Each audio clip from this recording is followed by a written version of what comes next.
معراج میرے آقا علیہ السلام نے ایک عذاب دیکھا.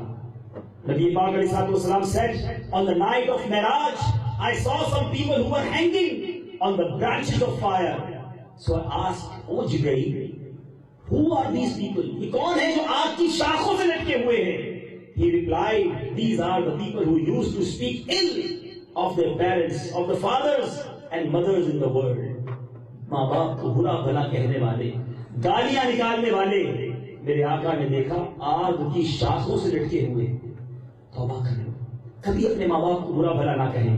اے میرے پیچھے پیارے اسلامی بھائیوں، روایتوں میں آتا ہے ماں باپ کا نافرمان جب قبر میں جائے گا تو کیا ہوگا؟ لکھا the grave squeezes him so hard that his ribs penetrating into each other. اس کی پسلیاں ٹوٹ ٹوٹ کے ایک دوسرے میں پیوست ہو جائیں گی. جو ماں باپ کو ستانے والا ہوگا، خدا کبھی اپنے ماں باپ کو نہ ستائے. ہو جاتا ہے کبھی کبھی ان کی بات بری لگ جاتی ہے، مگر صاف رہیں، آپ نرم رہیں، پیار سے بات کریں.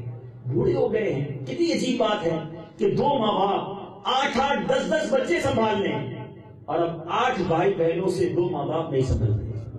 ان کی خدمت کرنے کے لیے ٹائم نہیں ہے، ان کو وقت دینے کے لیے نہیں. میں فرینڈز میں جا رہا ہوں، نہیں میری پارٹی ہے، میرا فنکشن ہے. ماں کہتی بیٹا تھوڑی دیر تو میرے پاس بیٹھ جائے. نہیں میرے پاس ٹائم نہیں. باپ انتظار ہی کرتا رہ جاتا ہے. اس عمر میں 2 بول پیچھے بول لو ان کے ساتھ. یہ اس انتظار میں ہے. مگر آج اس معاشرے میں جو پیرنٹس کا حال ہو رہا ہے، خدا را اے میرے بھائیوں، میرے نوجوانوں، ایسا نہ کرو.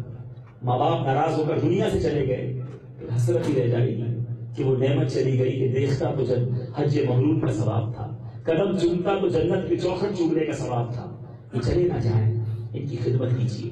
اور اگر کوئی ایسا یہاں موجود ہے کہ جس کے ماں باپ اس سے ناراض تھے اور وہ دنیا سے چلے گئے، اب کیا کریں؟ ہمارے علماء نے اس کا بھی سولوشن لکھا ہے. The one whose parents have passed away while they were displeased with him should abundantly make dua for their forgiveness.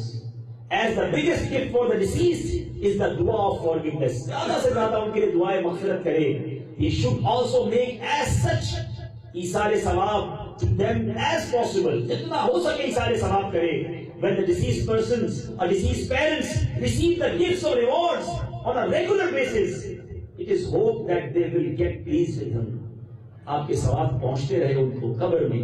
امید ہے کہ وہ راضی ہو جائیں گے. The Prophet of Rahmah صلی اللہ علیہ وسلم has said, someone's parents or one of them passed away and he used to disobey them. Now he always continues to ask of their forgiveness until Allah Azza wa Jalla writes his name as a pious person. اتنا ایثار ثواب کرے، دعائیں کرتا رہے، رب بھی راضی ہو جائے، ماں باپ بھی راضی ہو جائیں.